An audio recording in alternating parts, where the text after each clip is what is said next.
بسم اللہ الرحمن الرحیم۔ لفظ خطا والا مسئلہ امت کی الجھنوں کا سبب بن رہا ہے۔ چند معروضات ہیں، اللہ کرے کہ مسئلے کے سلجھاؤ کا یہ سبب بن جائے۔ مسائل کو ایموشنل بلیک میلنگ سے حل نہیں کیا جاتا، مسائل کو علمی دلائل اور قوانین اور اصول کے مطابق حل کیا جاتا ہے۔ ایموشنل بلیک میلنگ کا مطلب یہ ہوتا ہے، ایک شخص یوں بات کرتا ہے کہ اگر کوئی آپ کی امی کو خطا پہ کہے تو آپ کو کیسا لگے گا؟ وہ کیسا لگے گا؟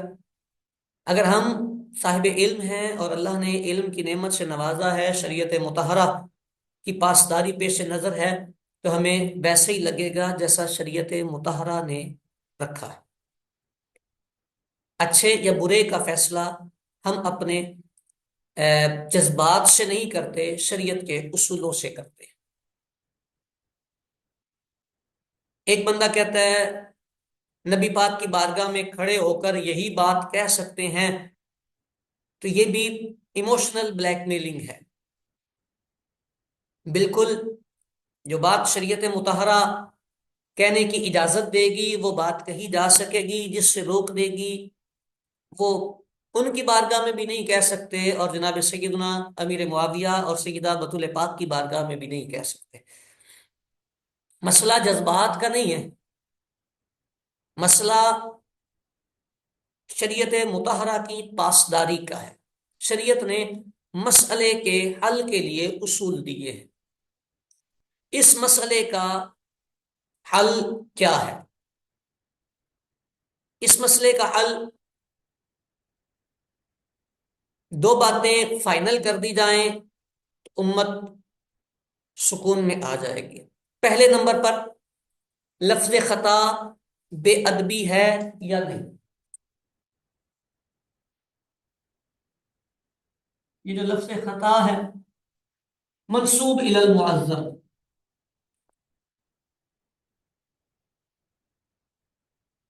معظم میں بھی ہم قید لگا دیتے ہیں، منصوص علیہ معظم،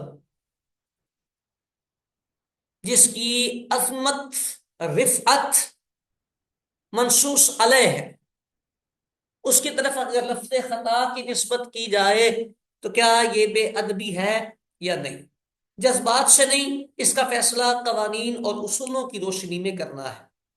ہماری نظر میں اس شے کا حل یہ ہے کہ ہم اسلاف امت کی کتابیں اٹھا کے دیکھیں، اس لفظ کا استعمال دینیات میں جو ہمارے رہنما ہیں ان کی کتابوں میں دیکھیں۔ اگر یہ لفظ معظمین کے لیے استعمال ہوا ہے تو پھر یہ بے ادبی نہیں ہوگا، اور اگر نہیں استعمال ہوا تو پھر آگے اسٹیپ آئے گا۔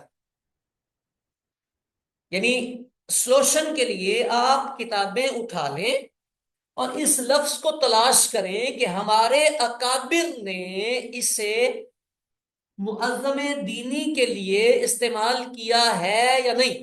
اگر انہوں نے کیا ہے تو ان کا استعمال دلیل بنے گا کہ یہ بے ادبی نہیں، اور اگر انہوں نے نہیں کیا تو پھر آ جائیں، یعنی اولاً اشراف امت کا استعمال، اکابرین امت، اور اگر یہاں سے فیصلہ نہیں ہوتا تو پھر آپ آ جائیں اردو زبان کی طرف، اہل لسان سے رجوع کریں، کتابیں چھانیں، گرامر اٹھائیں، انشاء دیکھیں، آداب دیکھیں، اور وہاں سے یہ فیصلہ کر لیں کہ اس لفظ کا استعمال خطا ہے یا نہیں۔ یہ دو ہی طریقے ہیں، تیسرا کوئی نہیں۔ یہ نہیں کہہ سکتے کہ سارے لوگ اس کو بے ادبی سمجھ رہے ہیں۔ اگر یہ کہہ دیں گے کہ سارے لوگ اس کو بے ادبی سمجھ رہے ہیں تو پھر اگر اسلاف نے اسے نقل کیا ہوا تو آپ کے سارے اسلاف ڈیلیٹ ہو جائیں گے، بے ادب ہو جائیں گے، اور آپ اسے تسلیم نہیں کر سکیں گے۔ لہذا مطلب وہ شارٹ کٹ نہ استعمال فرمائیں، جو سلیقہ اور طریقہ ہے تحقیق کا آپ اس کے مطابق فیصلہ فرمائیں. پہلا اسٹیپ، اس سے سولوشن جلدی مل جائے گا، لیکن اگر اس سے حل نہ ہو تو پھر اس پر آ جائیں. آپ کو اس لفظ کے استعمال پر گفتگو کرنی ہے. جب آپ اس کا فیصلہ فرما لیں اور آپ کی تحقیق کے مطابق یہ بے ادبی قرار پائے، آپ کی تحقیق کے مطابق یہ بے ادبی قرار پائے اور آپ کی نظر میں امی جان کو خطا پہ کہنا یا سیدہ پاک کو خطا پہ کہنا یا نبی پاک کی بارگاہ میں کھڑے ہو کر یہ لفظ ادا کرنا بے ادبی ہے، پھر ابھی بھی بات ختم نہیں ہوئی. آپ نے دوسرے مرحلے پہ آنا ہے، اس بے ادبی کا درجہ بیان فرمانا ہے.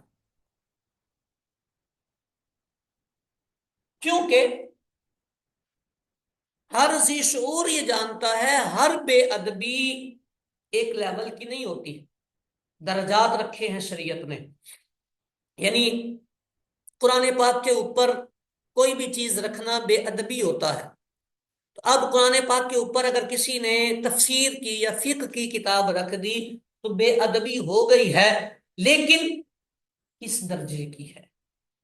کیا ہم رولا ڈالیں گے، شرمندہ کریں گے، ذلیل کریں گے، یا ہم کیا کریں گے؟ مطلب شریعت نے کچھ درجے رکھے ہیں، میں درجے بھی بیان کرنے کی کوشش کرتا ہوں.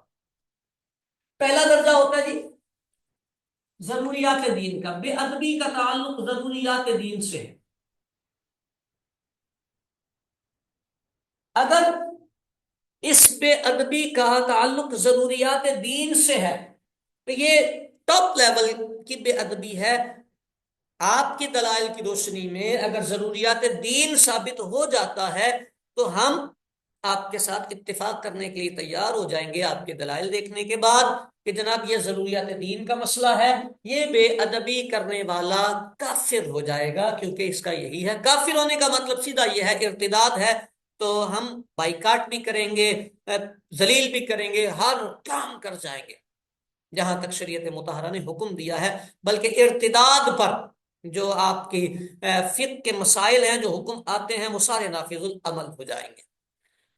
اگر ضروریات دین سے نہیں تو پھر اس سے نچلا مرتبہ آئے گا ضروریات مذہب کا. پھر مسئلہ آ جائے گا ضروریات مذہب کا. اس لیول کی بے ادبی ہے تو پھر ہم یہ حکم دیں گے آپ کے دلائل کی روشنی میں کہ یہ شخص گمراہ بددین ہو گیا ہے. اب گمراہ بددین بدعتی، اس سے بھی شریعت مطہرہ نے بائیکاٹ کا حکم دیا ہے. ان کے بھی جنازے ونازے سب رک جائیں گے، ان سے مناقحت ختم ہو جائے گی. گمراہ بددین جو ہوتے اگر اس لیول کی ہے، تحقیق آپ نے کرنی ہے، فیصلہ آپ نے کرنا ہے، لہذا آپ اس پر شفقت فرمائیں گے.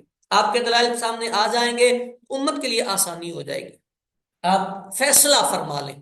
اور اگر آپ اس سے بھی نیچے آتے ہیں، تیسرا مرتبہ آتا ہے ثابتات محکمہ.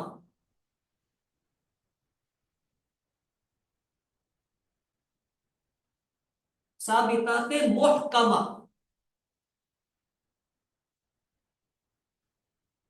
اس درجے کی اگر بے ادبی ہے تو اس بے ادبی پر شریعت مطہرہ فیصلہ یہ فرماتی ہے کہ یہ بے ادبی کرنے والا خطا کار ہے، خاطی ہے.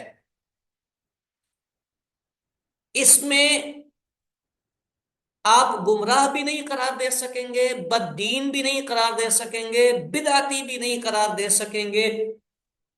صرف خطا کار ہے، خاطی ہے، اس بندے سے غلطی ہوئی ہے. اور تھوڑی سی آپ اس پہ تحقیق فرما لیں گے تو فیصلہ اور آسان ہو جائے گا کہ اس مقام پر امت کے اصحاب علم جو لوگ ہیں انہیں اختلاف کی گنجائش ہے یا نہیں. تو امید ہے کہ مسئلہ واضح ہو جائے گا. ثابتات محکمہ اگر اس کا تعلق، اگر یہاں سے بھی نیچے آ گئے تو پھر آخری مرحلہ آ جائے گا ظنیات محتملہ.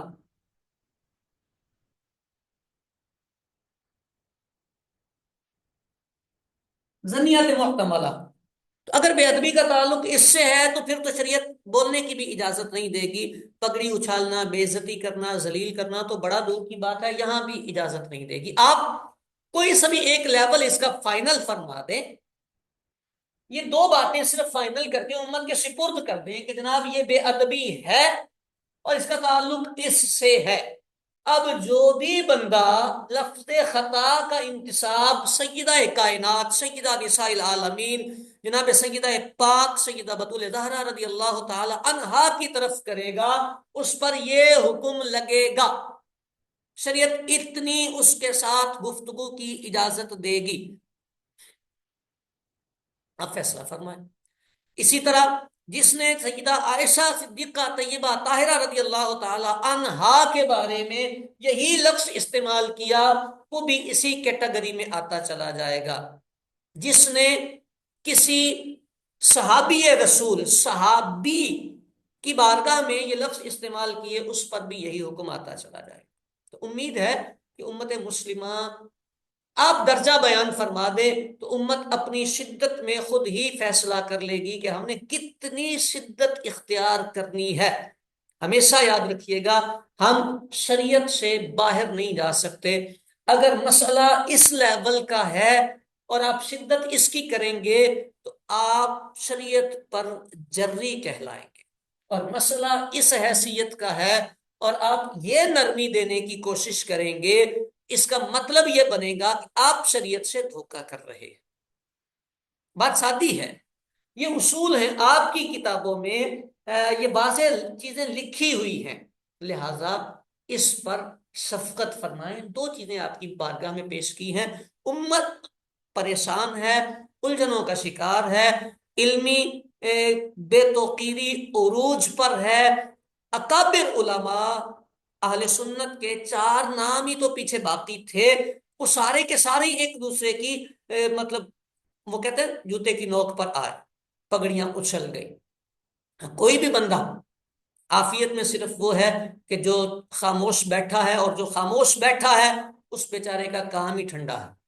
جو کام کر رہے تھے نظریاتی کام، مسلکی کام، وہ سارے کے سارے الجھن کا شکار ہو گئے ہیں. مطلب شاید میری نظر کی کوتاہی ہے کہ میں سارے کہہ رہا ہوں، کوئی ماشاءاللہ صحیح سلامت بھی ہوگا جس نے اپنی عزت کو سنبھال کے رکھا ہوا ہوگا، لیکن الجھ گئے ہیں. اللہ کے نام پر خدا کے لیے اس سلجھاؤ کو دے دیں تاکہ مسئلے کا حل ہو سکے. اللہ کریم ہمیں راہ حق پر استقامت عطا فرمائے، علم دوستی عطا فرمائے. آمین آمین بجاہ النبی الامین صلی اللہ علیہ وآلہ وسلم.